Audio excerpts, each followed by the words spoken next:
móttökum fyrir umræðu málefni utangarðsfólks og það tekur borgarfulltrúi Áslaug Friðriksdóttir fyrst til máls. Gjörðu svo vel.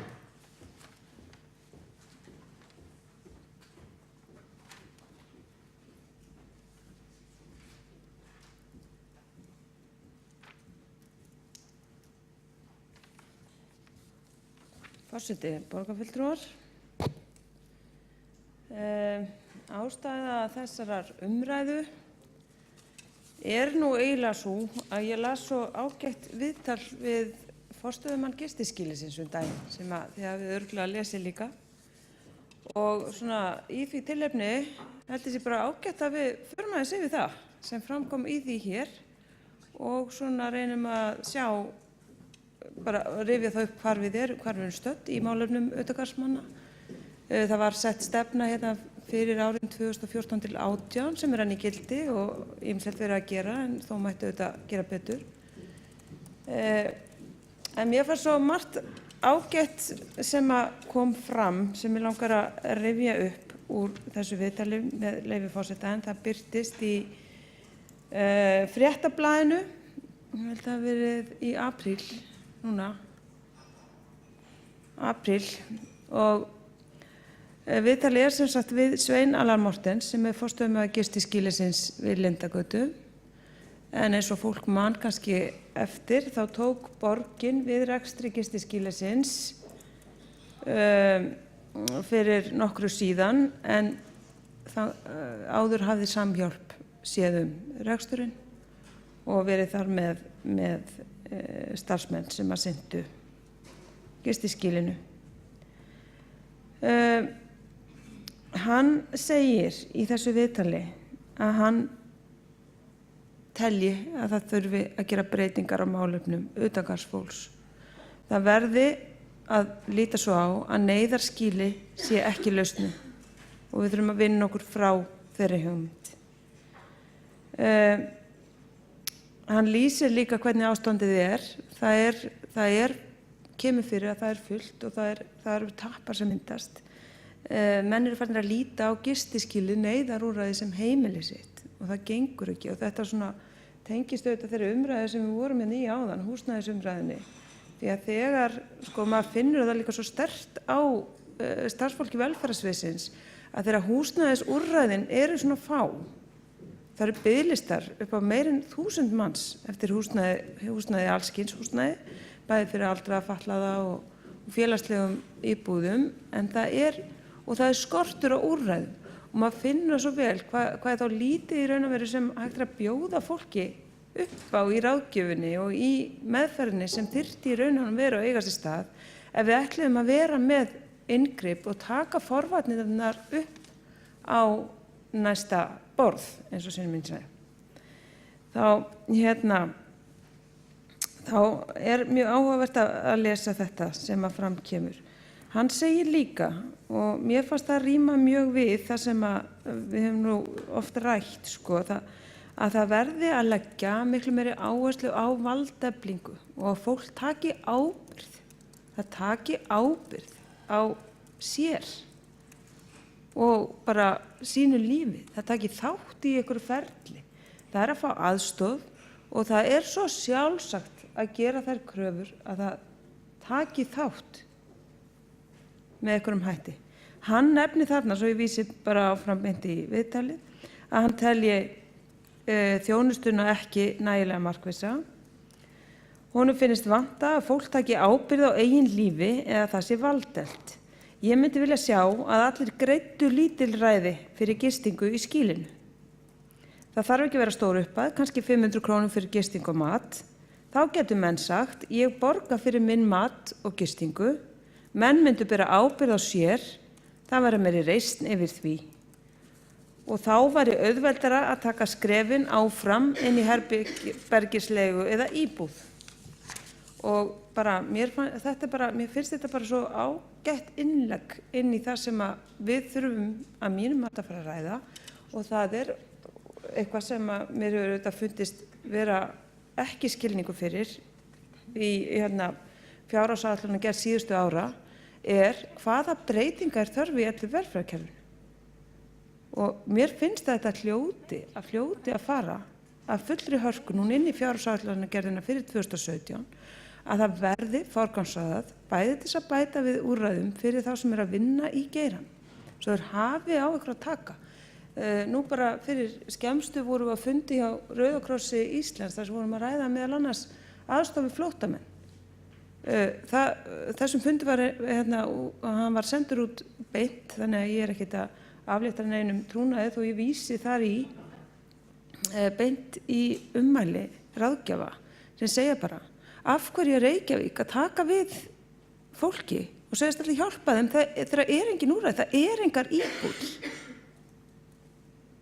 Þetta er bara svona, það er bara, ráðgjafarnir eru að benda okkur á að þeir hafa ekki úrræðin sem þeir þurfa til þess að geta unni vinnuna sína faglega.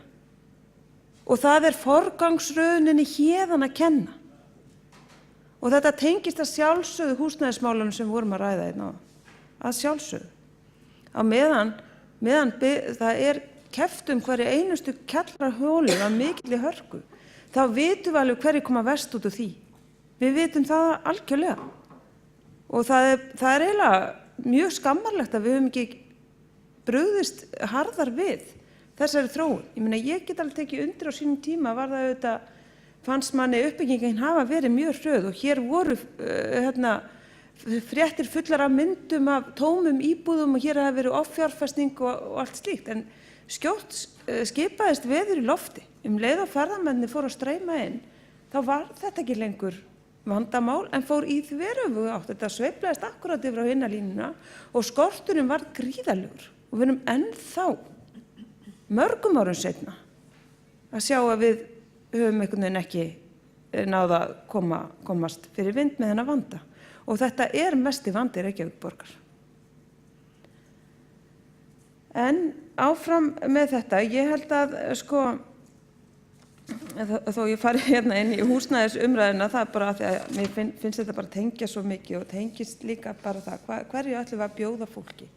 Hér, hvað var það samt þessa utangarðsumræðu, þá held ég að við höfum að hlusta mjög vel á þá sem starfa í þessum geira og nákvæmlega á þetta og við eigum bara að fara strax í að breyta því sem við getum gert, til dæmis þetta litla atriði sem hann bendir á hér og fara í gegnum alla þjónustuna okkar með þessum hætti. Því það er mjög mikilvægt að fólk sýni ábyrgð og það er mjög skrítið að utangarðsmenn sem flestir eru öryrkjar, þeir fá bætur og þeir borga ekki neitt nema í, sína eigin neyslu. Á meðan aðrir sem eru að glíma við fátækt og alls kyns veikindi og vanda, þeir verða að bera ábyrgð. Annars eru þeir bornir út. Þeir fá ekki þjónustuna. Þetta er reynt að hjálpa þeim. En það er bara stór skrítið að skilja einn hóp frá og telja að hann bara sé einhvern veginn ekki með lengur. Það er bara ekki rétt. Mér finnst við bara að grípa strax til þess að fara í raun og veru eftir þessum ábendingum sem framkomu í þessu ágæta viðtali og skoða og þess vegna þurfum við líka að skoða hvernig ætlum við að fara inn í fjárhagsári fyrir næsta ár. Því að velferðin verður að fá meira fjármagn. Hún verður að fá fjármagn í uppbygginguna. Nú er góðæri. Það er góðæri og það er tíminn til þess að fara að fjárfesta í þessum verkefnum. Og það er mjög mikilvægt að við förum að taka upp rammana. Nú er það svo að það er ákveðið svigrúm að myndast vegna þess að fjárhagsaðstoðin er að falla niður af því það er miklu betra atvinnuástand. Við höfum reyndar gagnrýnt að Reykjavíkurborg hafi ekki brugðist nógu hratt við og tekið nógu fast utan þann vanda eins og önnur sveitarfélög hafa gert þetta í nágrenninu með miklu betri árangri, þá er enga síður, það er að gerast og það er mjög jákvætt að það er að, ég held að sé 20% frá því á síðasta ára, milli ára, fækkunin af þeim sem þurfa fjárhagsaðstoð og það er frábært. Með þessu myndast svigrúm, við þurfum meira vegna þess að við verðum að fara að horfa framan í vandan og ekki bara frestunum endalaust. Þannig að ég, bæði finnst mér, þetta er kannski orðið svona einhvern veginn svona tvöfalt ákall í þessari umræðu, en ég held að við verðum að fara, við getum ekkert skoðað utangarðsvandann einan eða annan sko vanda einan og sér á þess að skoða heildarramman og skilja hvað fagfólk að upplifa, hvað eru ráðgjafarnir að upplifa, hvað fólk, það að segja okkur það. Það hefur ekki úrræði. Við bara getum ekki komið til móts við fólk. Þó að við sem ávalda við hér setjum við og samþykkjum stefnur og viljum gera vel að sjálfsögðu.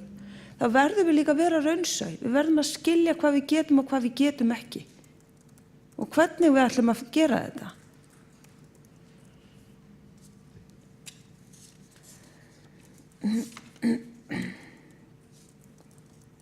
Já, ég held að við eigum að taka upp nákvæmlega þessa stefnu sem að mér finnst vera að endurspeglast úr frá fagfólkinu, bara sem snýst ábyrgð, það fólk verður að taka meiri ábyrgð. Okkur á að finnast sjálfsagt að fólk greiði fyrir þjónustu. Það á að vera sjálfsagt. Sumir geta kannski ekki greitt fullu verði. Þá komum við til móts við þann hóp. En að vera niðurgreiða allskyns þjónustu sem engin þörf fyrir sóun og peningum. Bara sóun og í raun og veru bara það verður að sóa tækifæri til að koma og laga vanda sem gríðarlega mikill hjá mörgum fjölskyldum. Og manni finnst þetta illa fara með fé. Og mér finnst þegar ég bara les svona, þá sé ég bara, nú er fólk bara þarna úti fyrir að tala þetta, hvað þetta skrítið. Þannig núna komin tíminn til að þeir sem sitja hér með völdin í sínum höndum fari að skoða þær lausnir sem verið að benda þeim á. Og það í raun og veru ástæðan fyrir þessari umræðu. Það auðvitað margt að gerast. Við erum með, eins og ég nefndi áðan, stefnuna sem að, hún nú, hennar tímabil hálfnað, ef svo má segja. Hún var sett, held ég, fyrir kosningarnar 2014 og gildir til 2018. Og hún frekar einföld og ágæt, þessi stefna, finnst mér. Þar fjallað hvað þarf að gerast. Það þurfi að fara það þurfi að leggja miklu meiri áherslu á forvarnir. Grípa inn fyrr, skilja þegar fólk að til dæmis að flosna út úr húsnæðinu sínu og eitthvað, að hverjir eru í áhættu að verða utangars og bara allt fari í rugl þegar þeir missa og væntanlega farið í rugl. Við þurfum bara að reyna að meta þetta og skema betur en við höfum gert. Við höfum ekki verið að því og það hefur ekki gefist rými til þess að fara í þessa vinnu núna þegar 2 ár eru liðin af stefnunni og ég sé ekki nema að við fáum meira fé til þess að mæta þessum veika hópi og öðrum hópum úr römmum borgarinnar að við getum gert eitthvað í því. Það búið að bregðast á ágætan hátt við stöðunni eins og hægt án þess að fá fjármagn. Það búið að stofna teymi, það búið að vinna, koma miklu samráði og búið að gera held ég mjög mikið sem hægt að grípa til bragðs án þess að vera með fjármuni, án þess að vera með eitthvað fjárfestingu eða íbúðir eða úrræði eða tilraunabúsetu eða hvað sem fyrir fólk sem þarf að því að halda í tilviki gistiskýlisins það auðvitað það að fólk, menn að ílengjast þarna lengi vegna þess að þeir hafa ekkert annað að fara. Það ekkert hægt að vera edrú þó þú komur út meðferð. Þú bara ferð beint á götun aftur vegna þess að það engin úrræði sem taka á móti þér. Og það kannski vegna þess að hér búið að býta í sig einhverja svona mikla niðurgreiðslustefnu til fólks sem þarf ekki á því að halda. Og ég held að við þurfum bara að fara að ræða það aðeins, hvert fjármagni fer. Ef ekki bara forgangsraða skýrt, hvaða hópar þurfa mest á fjármagninu að halda, hvaða hópar ekki. Af hverju erum við ekki að leyfa fólki að borga fyrir mat í leikskólum? Af hverju erum við ekki, mér finnst þetta bara skrítið. Mér finnst þetta bara skrítið og vond forgangsröðun. Það auðvitað líka þannig að Reykjavíkurborg hefur borið hitan og þungan af því sem að gæti heitið málefni utangarðsfólks. Ég held að þetta sé varla á dagskrá í öðrum sveitarfélögum landsins. Þannig að það alveg svo að við erum að taka þetta eitt af kannski okkar höfuðborgar hlutverkum og við höfum bara tekið það mjög alvarlega. Og nú þegar fara 100 milljónir á ári til verkefnisins, en hins vegar verðum við alltaf að snúa þessu svona skoðallahliðar og sjá hvort við getum verið að gera eitthvað betur eða erum við eins og kemur fram í þessu viðtali hugsanlega að viðhalda ástandinu. Og ef við erum að því, þá það svo mikill bara falldómur yfir ákvarðanatöku, yfir okkar ákvarðanatöku.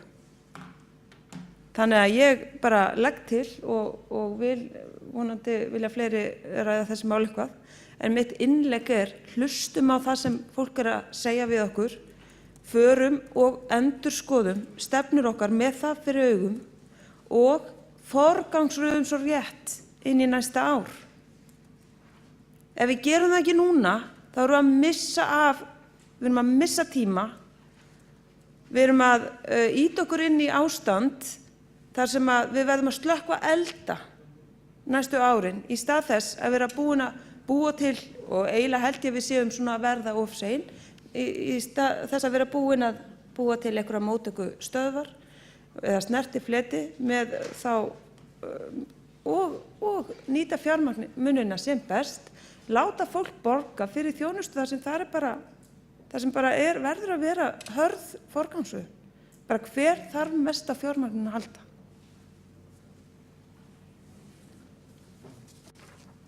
Verður, mun fólk ekki geta lifað í borginni eða borgar aðeins meira í leikskóla? Er það svo? Eða, við þurfum bara að fara að skoða hvert einasta dæmi og raða, en allavega að ræða þau.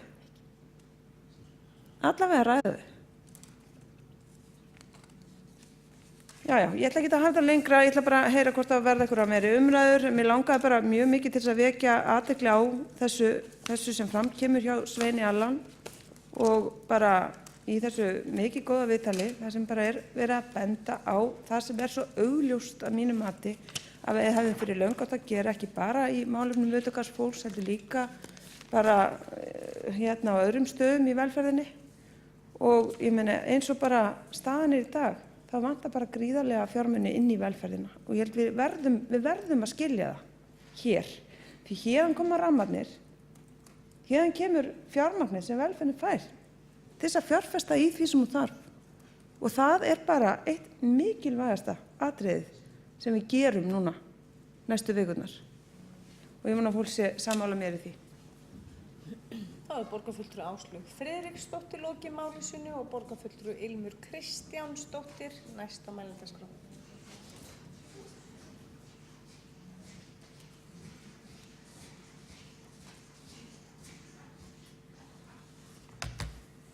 Forseti, ágætu borgarfulltrúar. Langar að þakka borgarfulltrúa Áslaugu Friðriksdóttir fyrir að taka þetta mál á dagskrá og eins og hún kom inn á þá erum við að gera mjög margt gott og viðtalið við Svein Allan var bara mjög fínt og þessi umræða gjaldtöku svo sem ekki ný heldur í velferðarráði og það í rauninni ekkert sem að við erum alveg hlynnt því að taka upp gjaldtöku fyrir inn í því kerfi sem að Sveinn Allan talar að það sé þá einhvers konar þrepaskipt því við þurfum alltaf að hafa neyðarskýli sem frítt. En þegar þetta orðið föst búseta þá þarf að skoða hvað við getum gert og ég svo sem tek alveg undir orð borgarfulltrúa Áslaugar Friðriksdóttur húsnæðisvandann að þetta auðvitað stærsti vandi okkar allstaðar og það tappi í gistiskýlinu en á síðasta velferðarráðsfundi fengum við að þar síðasta mjög ítarlegt minnisblað starf þessa, hvar í rauninni aðgerðaáætlun stendur og starf vettfangs og ráðgjafateymis sem starfandi í gistiskýlinu, og Sveinn Allan nú forstöðumaður gistiskýlisins og teymisstjóri þessa teymis sem búinn að kortleggja hópinn mjög vel og þeirra búsetu þarfir. Og svo ég fari nú bara yfir búsetu þörfina, þá það númer 1 hjúkrunarrými, einstaklingar sem þurfa á sólarhrings hjúkrunarþjónustu vegna líkamlegra eða andlegra veikinda, alls 6 notendur. Sólarhringsvakt fyrir einstaklinga sem þurfa einstaklingsmiða þjónustu og sólarhringsvakt, alls 26 einstaklingar. Búseta með stuðningi, búsetuúrræði þar sem starfsmenn á vakt, hluta úr degi og bakvakt ef þörf krefur, alls 36 einstaklingar. Sjálfstæð búseta með innliti, einstaklingar sem geta búið sjálfstætt með stuðningi frá vettvangs- og ráðgjafateymi, veittir aðstoð við að aðlagast sjálfstæðri búsetu og síðan dregið úr stuðningi eftir föngum, alls 4 einstaklingar. Og það nú gaman að segja frá því að á þessum sama fundi voru einmitt samþykktar í velferðarráði 4 Housing First íbúðir sem í anda þessa skaðaminnkandi kerfis, þar sem að í rauninni þessir 4 notendur fá þá úthlutað hjá félagsbústöðum þrátt fyrir að hafa ekki hætt í neyslu og fá þá njóta stuðnings þessa vettvangs- og ráðgjafateymis áfram. Og það bara frábærar fréttir, ekki satt. Sjálfstæð búseta, einstaklingar sem getur sótt þjónustu til vettvangs- og ráðgjafateymis að eigin frumkvæði, alls 11 notendur. Edrú búseta, áfangaheimili eða önnur búseta þar sem neysla ekki leyfð, alls 12 notendur. Geðteymi, einstaklingar sem þurfa þjónustu frá geðteymi að ræða sérhæfða þjónustu þörf en ekki búsetu þörf, alls 33 notendur. Þannig að þið sjáu að það auðvitað búið að kortleggja þennan hóp mjög vel og það unnið eftir þessum áætlunum. Og já. En mér langaði líka bara aðeins að útskýra betur þetta vettvangs- og stuðningsteymi. Markmiðið að allir einstaklingar sem falla undir skilgreiningu utangarðsfólks séu í tengslum við vettvangs- og ráðgjafateymi, auk þess að hafa málastjóra eða ráðgjafa þjónustumiðstöð þar sem settur upp einstaklingsáætlun með viðkomandi. Vettvangs- og ráðgjafateymi samanstendur af 5 stöðugildum, stöðugildi sem koma úr dagsetri og borgarverðum, auk forstöðumanns gistiskýlisins sem einnig teymisstjóri. Ræða þverfaglegt teymi sem samanstendur af starfsmönnum sem hafa sérhæfða menntun og eða reynslu í starfi að fást við fjölþættan vanda utangarðsfólks. Teymið á í góðu samstarfi við ráðgjafa, málastjóra og þjónustumiðstöðum í öllum hverfum borgarinnar, auk annarra stofnana og samtaka sem þjónusta utangarðsfólk. Á grundvelli styrkveitinga velferðarráðs rækir Hjálpræðisherinn listasmiðjur í húsnæði Herkastalans ásamt því að bjóða súpu í hádeginu. Vettvangs- og stuðningsteymið hefur jafnframt verið í nánu samstarfi við Kaffistofu Samhjálpar. Það mikilvægt að vettvangs- og ráðgjafateymið hafi fjölbreytt verkfæri til að vinna að úrlausnum í málum einstaklinga.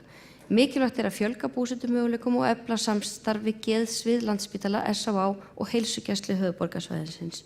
Þannig komum við aftur inn á þetta samstarf og líka eins og kom fram í búsetugreiningunni að þarna hjúkrunarrými sem að ríkið þarf auðvitað að kosta og þetta geðteymi.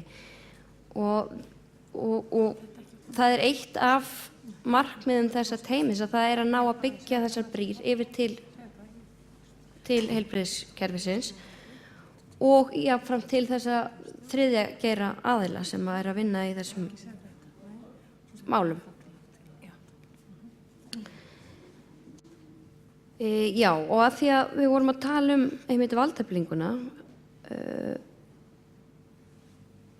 valdefling felst í stuðningi við notendur út frá þjónustuþörf og því að leggja áherslu á sjálfshjálp. Þannig getur einstaklingur sjálfur tekið ábyrgð á eigin lífi. Mikilvægt því að byggja upp þrepaskipta þjónustu þar sem einstaklingurinn tekur þátt í að greiða fyrir fæði og húsnæði og gefur kost á að komast í betra húsnæðisúrræði ef vel gengur. Þannig búin til þjónustukeðja þar sem einstaklingurinn getur farið inn í bata með því að taka ábyrgð á eigin aðstæðum og líðan. Og þetta rímar auðvitað við þessa skaðaminnkandi nálgun sem meirihluti Reykjavík hefur samþykkt að vinna samkvæmt. Þannig að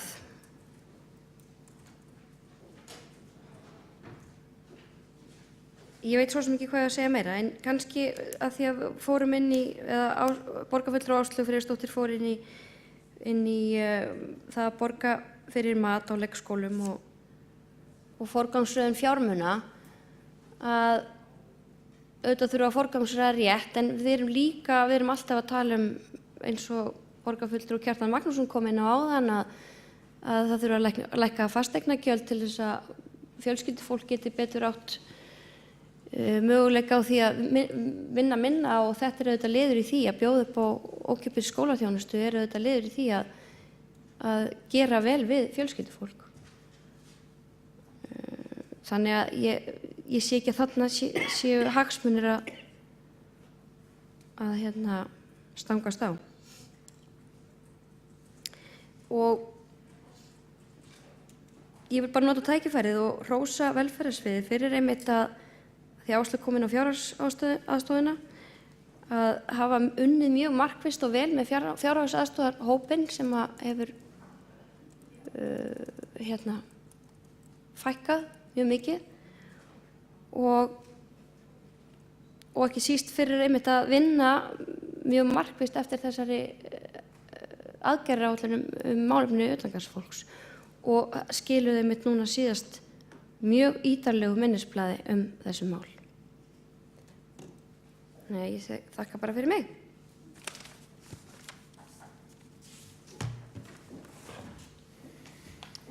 Þá hefur borgarfulltrúi Ilmur Kristjánsdóttir lokið máli sínu og borgarfulltrúi Halldór Auðar Svansson næstur á mælendaskrá.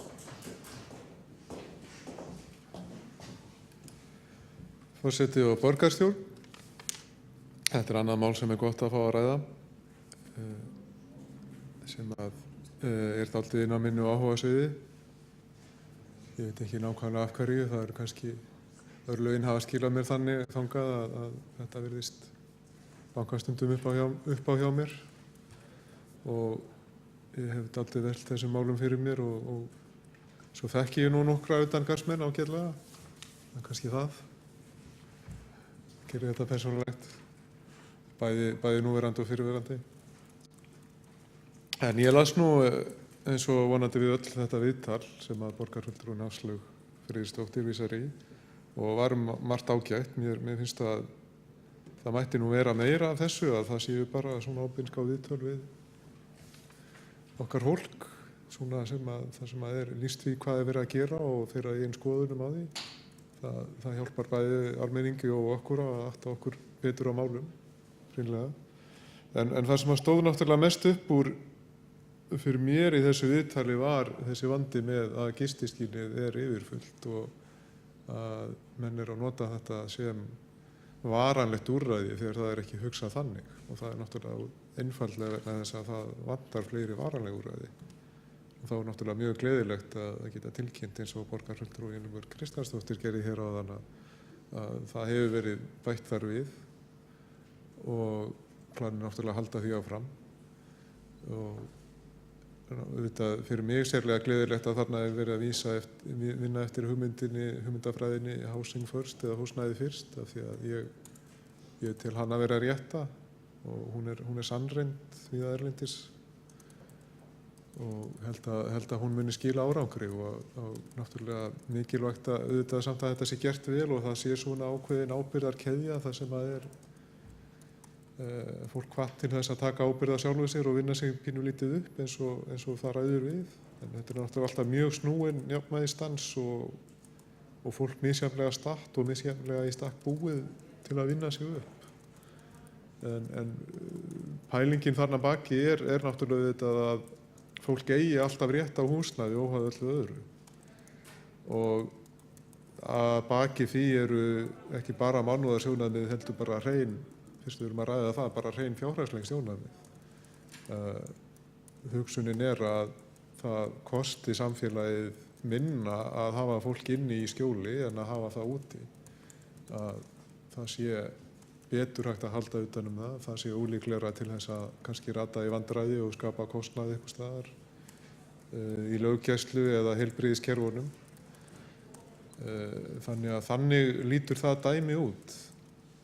En að því sögðu auðvitað, finnst mér að góðu punktur hvort að það sé ekki hægt að láta fólk sem að ræður við að borga eitthvað. Þó að nú aðalpunkturinn hjá honum Sveini Allan hafi nú verið að þetta væri bara hvetjandi fyrir fólk að upplifa það að geta borgað fyrir sig. Þá finnst mér að megi líka hæglega nálgast þetta út frá því að það sé bara viti í því að þeir sem geti borgað fyrir þjónustuna geti lagt eitthvað fram, þó að síðan þeir sem að samkvæmt einhverjum stöðlum bara hreinlega geta það ekki og myndu bara augljóslega lenda á götunni ef að þeir hefðu þetta ekki, að þeir myndu það verið þá, þeim þá gefinn séns. En samkvæmt einhverjum flokkunarkerfum, nú þekki ég ekki alveg ítarlega hvernig það virkar eins og en það er alveg sjálfsagt að fara yfir það. En ég held ég að láta þetta gott heita í byrjun. Borgarfulltrúi Halldór Auðar Svansson lokið máli sínu og næstur á mælendaskrá borgarfulltrúi Magnús Már Guðmundsson.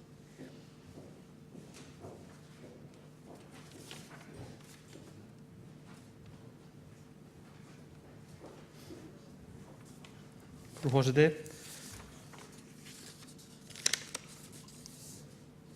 Já, ég held að sé fínt að við séum að ræða þessi mál hér, við komum að reglulega inn á borð okkar í velferðarráði. Ég las þetta viðtal við forstöðumann Kistiskýlisins og þótti það bara býsna gott. Talaði þarna að Kistiskýlið væri kannski stærsti þröskuldurinn í því að ná árangri og að við værum eftir viðhalda ástandi með því að taka af þeim sem þangað leita ábyrgðina. Talaði misskilda rómantík. Fullyrt jafnframt að enginn utangarðsmaður þurfa að svelta í Reykjavík, hér væri næg úrræði, en leið væri hægt að fjölga rýmum, eftirspurnin væri slík, auðveldlega, og hann talaði þarna nýja nálgun og meðal annars þessa gjaldtöku sem ekki eins og borgarfulltrúi Ilmur Kristjánsdóttir kom inn á, hugmyndin er ekki ný.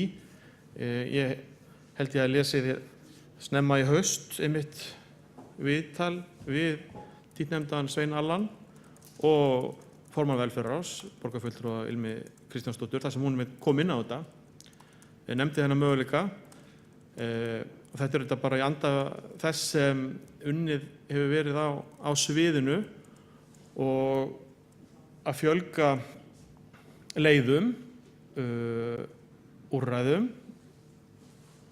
Og einn liður í því var þessi tillaga sem ráðið samþykkt daginn þessa útlensku hugmyndafræði Housing First. Þau fagna því þar, starfsmenn sviðsins og þessi sinna málaflokknum að það úrræði sé að verða til þannig að þau geti ýtt við mönnum með jákvæðum hætti, hvatt menn áfram til að gera breytingar, en auðvitað með öflugum stuðningi teymisins sem er myndað af hópi fólks sem starfar í geiranum. Það var í afgreiðslunni að vantaði nú á þann fund borgarfulltrúa Áslaugu Maríu Sófusdóttur, en það var svolítið leiðilegt í afgreiðslu þessa máls í ráðinu að minnihlutinn satt hjá.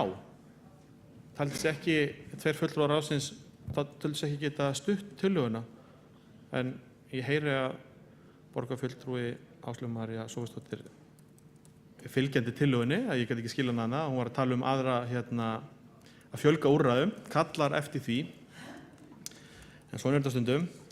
Það þetta svo að borgin heldur úti umfangsmikli þjónustu á þessu sviði. Þetta hálfur milljarður núna á þessu ári sem fer í málaflokkin. Engan penning erum við að fá annars staðar frá, þrátt fyrir að ljóst að þeir sem nýta sér þjónustuna eru ekki allt Reykvíkingar, þvert á móti. Aðrir önnur sveitarfélög sinna þessu lítinn áhuga. Ég veit að sviðið hefur tekið þetta upp í samstarfi eða samtali við félagsmála yfirvöld í nágrannasveitarfélögum en lítil viðbrögð fengið. Sömuleiðis við þar til gerð yfirvöld, ráðuneyti, og það einhvern veginn lítill áhugi og þetta svona, við sitjum uppi með þessa einstaklinga og aðstoðum þá eftir bestu getu. Hálfur milljarður. Gistiskýli í Lindargötu að taka til sér rúmlega 100 milljónir. Bústuðkjarninn á Miklubraut, þar sem við erum meðal annars með tvöfaldar næturvaktir og mikið utanumhald og sem svona yfirleitt tekið inn sem hluti af þessari þjónustu. Það eru aðrar 100 milljónir. Úrræði fyrir kallana á Njálsgötu 74 milljónir. Fyrir mennina á brautin og Snorrabraut það eru 20 milljónir, þannig að þetta er fljótt að koma. Fyrir konurnar á Hringbraut, Smáísinn út á Granda, samningu við Rauða krossinum rekstur konukóts, þar sem plássið fyrir 8 eða 9 konur, heimilislausar konur. Og við vorum með samstarfi Hjálpræðishernum dagsettur og svo hefur sá samningu þróast og þeir veita ákveðna þjónustu ennþá í sínum herkastala en eru þetta búin að selja hann. Og í framhaldinu höfum við opnuðum við gistiskýlið fyrir veikustu einstaklingarna sem dvöldu í dagsetturinn út á Granda. Það var leiðilegt hvernig það mál fór. Það var raunverulega bara því að það vantaði húsnæði, mistu húsnæði, Hjálpræðisherinn mistu húsnæði til að halda úti þeirri starfsemi. Hjálpræðisherinn og sviði leituðu mjög víða til að athuga hvort það væri hægt að finna starfseminni annan stað, svo var ekki. Og í kjölfarið að brugðist við því. Það var svolítið leiðilegt að heyra, vorum við í samstarfi við Samhjálp rekstur kaffistofu sem svona hugmyndafræðin gengur á að bjóða fólk velkomið sem á ekki nein hús önnur til að fá að borða og þess vegna svolítið skrítilegs umræða hvernig þeir hafa tekið við þessum hópi sem var í dagsetturinu. Kaffistofunni stofnuði mitt fyrir þennan hóp og þeir voru að þjónusta þennan hóp. En eins og sést þá og þetta er ekki tæmandi listi. Málaflokkurinn í stöðugri þróun og eins og kom fram í minnisblaðinu sem borgarfulltrúin Ilmur Kristjánsdóttir vísaði í. Þá margt í gangi. Eitt af því þessi Housing First samþykkt okkar, breikka þetta þannig að sviðið fái meiri svigrúm, taki upp tilvísunarkerfi, þannig að vinna á þessu eins og Sveinn Allan talar í viðtalinu og var svo sem þekkt áður að menn gengjaði vísu að gistingi væri þeirra, það væri heimilið þeirra. En samkvæmt hugmyndafræðin þetta ekki svo. Það tekið að öllum rúmum á hverju morgni, þvegið og svo koma menn inn aftur. Þess get sagt að fyrir hönd þessa meirihluta og þeirra sem starfa á sviðinu að það er ríkur vilji og mikil sérþekking eins og á sviðinu, velferðarsviði, í málaflokknum að gera vel, gera góða. Það er góð þjónusta, við getum verið stolt af henni að gera hana enn betri og hjálpa þessum einstaklingum enn frekar Varðandi þessa skiptingu, varðandi fjármagnið, það er ekki að horfa fram með því, að þriðja atriði að Reykjavík eitt sveitarfélag stendur bak við þessa þjónustu, eina sveitarfélagið sem er með úrræði, eina sveitarfélagið sem býður upp á búsetu fyrir geðfatlaða sem jafnframt eru háðir vímuefnum, eina sveitarfélagið sem er með neyðarskýli. Þetta er ekki boðlegt að félagar okkar í nágrannasveitarfélögunum og félagar okkar sem halda ríkispyngjuna lítið svo á að þetta sé bara partur sem borgarbúar eiga að bera. Þetta sést þegar rýnt í það tölur, hvað komur í konungkot, komur í gistiskýli, að auðvitað er það meirihluti fólks sem er skráð í Reykjavík en svo er alls ekki og er þetta hópur útlendinga. Og kemur fram í viðtalinu góða punktur með hversu erfitt, tungumára erfiðleikar geta flækt allt ferlið, allt bataferlið.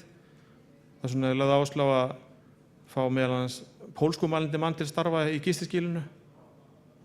Þannig það er verið að velta við steinum og það er þetta bara frábært að maður eins og Sveinn sem þekkir málin vel, hefur starfað lengi í velferðarþjónustunni, setið málum með þessum hætti. Ég held að það hefur verið gott þegar úrvarða borgin tók gistiskýlið yfir. Ég held við værum ekki að fá þessa naflaskoðun eða gagnrýni frá Samhjálp eða þeir héldu áfram utan reksturinn eins og sumir voru spenntir fyrir og vildu gjarnan að yrði áfram. Með því að taka yfir rekstur gistiskýlisins hefur verið mitt sviðið og sá það sem góðan og ljósan punkt í þessu að ná yfirsýn yfir þetta samþætta þjónustuna. Það er ekki þar með sagt að hún eigi alltaf að vera á hendi borgarinnar, en hún er það núna og meðan eru mikil tækifæri og það er verið að vinna eftir því. Og ástæða til að árétta það að við erum ekki í ruglinu, við erum að veita fína þjónustu, en það er alltaf þannig að það má gera betur og þess vegna bindum við vonir við þetta tilraunaverkefni Housing First, ekki að það sé líkindin að öllu. En það þarf að fjölga einmitt þessum úrræðum sem starfsfólki okkar hefur úr að ráða til að hjálpa þessum hópi fólks. Takk. Þá hefur borgarfulltrúinn Magnús Már Guðmundsson lokið máli sínu og þá tekur til máls borgarfulltrúinn Áslaug Friðriksdóttir.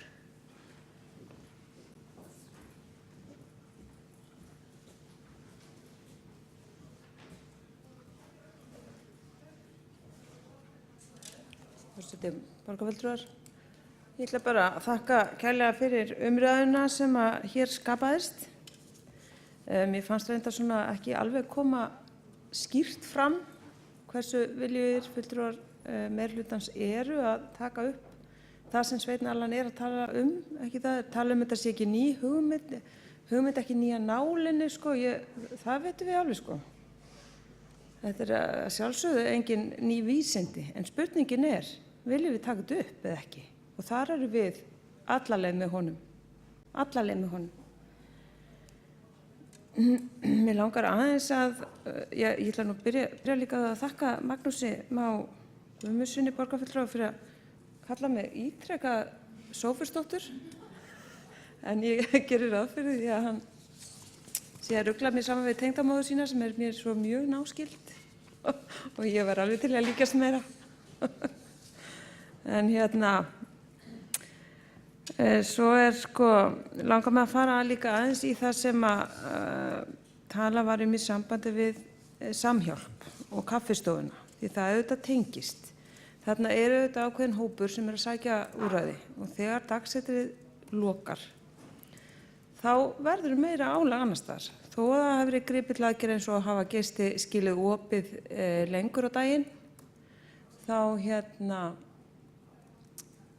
er meira álag á Samhjálpar kaffistofuna sem að hlýtur einhverja styrki frá Reykjavíkurborg en er að sinna alveg gríðarlega stórum hópi og miklu stærri hópi heldur en kannski bara þeir sem eru í gistiskýlinu.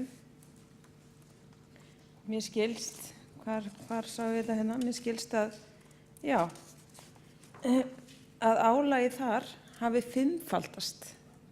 Það hafi fimmfaldast núna á nokkrum mánuðum. Og það er auðvitað smá alvarlegt og það er líka svolítið alvarlegt, kannski í ljósi þess að borgin ákvað á sínum tíma að taka sjálf við rekstri gistiskýlisins en taka ekki samningunum við Samhjálp sem áður höfðu rekið það bara með sóma. Ok, það eru kostur og gallar við bæði fyrirkomu laun, ég skil það alveg. Hins vegar það, sko, til þess að halda úti sterkum og góðum samtökum eins og Samhjálp eru á sko, þessu sviði, þá þarf að leyfa þeim að koma og sýna hvað þau geta, taka þessi verkefni, styrkja þau, styrkja starfsemina. Já, það má alveg gera kröfur til þeirra. Það má gera kröfur í gegnum samstarfssamninga eða einhverjar þarfagreiningar eða eitthvað slíkt, eins og við höfum alveg gert, ágætlega. En það að taka í raun og veru svona yfir, það veikir hinn endan sem er þriðji geirinn, eru sjálfboðaliðarnir og samtökin sem eru að hjálpa okkur, sem eru ekki að gera neitt annað en að leggja til málana, þau eru með ódýra þjónustu, þau eru að hjálpa okkur að halda uppi lífsgæðum fólk sem eru miklu vandræðum. Þannig að mér finnst sko líka að það megi minnast á þetta því að þarna til dæmis, samkvæmt einhverju grein sem ég las, hafði álagið fimmfaldast og þar er líka talið að starfsfólk séu mikilli hættu, þannig að séu bara hafi ofbeldi aukist og bara menn með miklar geðraskanir til dæmis að mæta og slíkt sem að gerir þá verkum að aðrir treysta sér jafnvel ekki að sækja þjónustuna vegna þess að það er bara of hættulegt.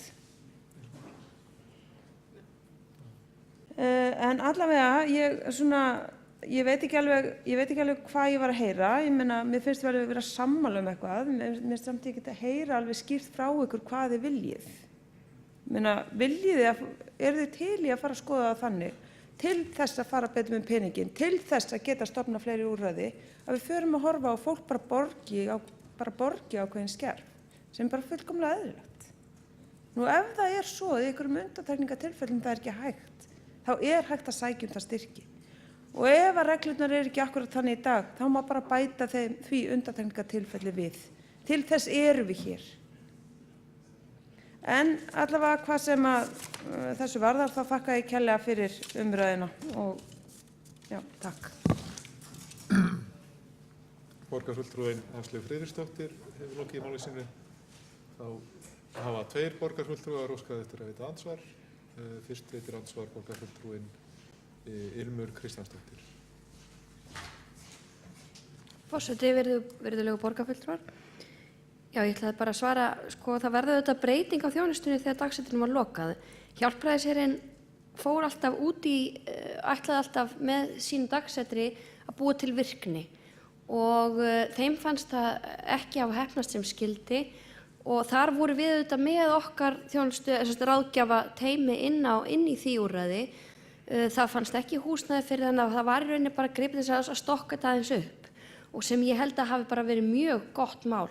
En það varði auðvitað til þess að það var ákveðin hópur og Hjálpræðisherinn fékk styrk til þess að vera með listasmiður, vera með virkni áfram niður í herkastala. En það færðist auðvitað hópur sem hafði verið bara dálítið að hanga í dagsetrinu yfir á Samhjálp. Og auðvitað þarf bara einmitt eins og þú segir að skoða allt svona nú er Hjálpræðisherinn að sækjum er búin að fá útlutað lóð eða kaupa lóð eða hvernig sem það er og í Skeifunni held ég og ætlar að vera með sína starfsemi þar og vildi auka aðgang að fatlaðs fólks og að sínum úrræðum Þannig að við sjáum bara hvað gerist kannski í framhaldinu. En ég held að því að þú vildir skýrari svör, í rauninni það sem að við erum kannski að bíða eftir svolítið tillögur hvernig þessi gjaldtaka eigi að fara fram frá sviðinu. Hvort að það nú eru 27 rými, held ég ekki skilinu, eitthvað svoleiðis.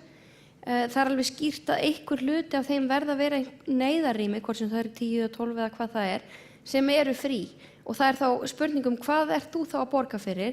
Ert þú þá að borga fyrir fast rúm eða herbergi eða það svona, við þurfum að útfæra þetta áður en við segjum bara já, gjaldtaka. Þannig að, en það þurfa alltaf að vera neyðarrými sem eru gjaldfrjáls, svo það sé sagt. En algjörlega fullkomlega til ég að skoða þetta. Takk.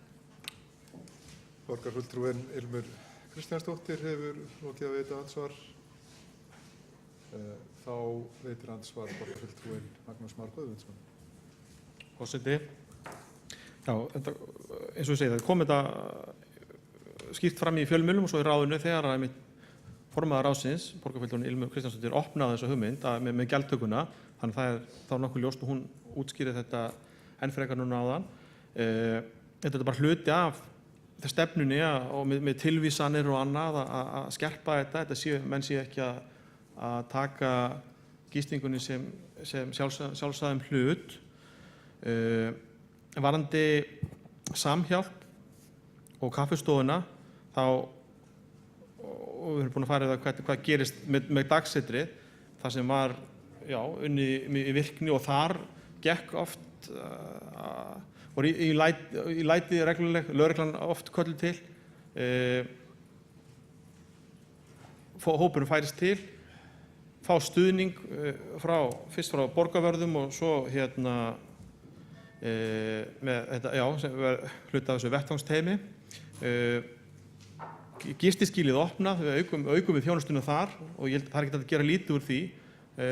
Það sem menn gátu verið, þeir sem voru hvað vestir í heilsunni, hafa getið fengið að vera.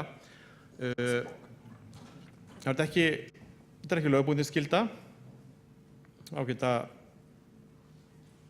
eins og svo margt annað í rekstri borgarinnar, ágæta hafa það í huga. En þeir kvarta yfir því að fá vandraða fólk eftir að dagsetrinu var lokað. Þrátt fyrir að kaffistofan sé einmitt ætluð fólki sem hefur ekki önnur hús að venda. Og þannig að ég myndi halda að þeir ættu þá bara að vera duglegir að hringja á lögregluna, alveg eins og var gert í dagsetrinu, að fá stuðning. Ef þetta þannig að Samhjálp treystir sér ekki til að reka þessa þjónustu, þá þarf þá bara að skoða það. En auðvitað fagna í því þegar aðilar sýna því áhuga, þessum þriðja geira, að sinna rekstri eins og þessum. Sé að forseti staðinn upp, þá myndum við búin. Borgarfulltrúinn Magnús Már Guðmundsson hefur lokið að veita ansvar. Þá umræður lokið og við förum í næsta lið á dagskrá sem umræða málefni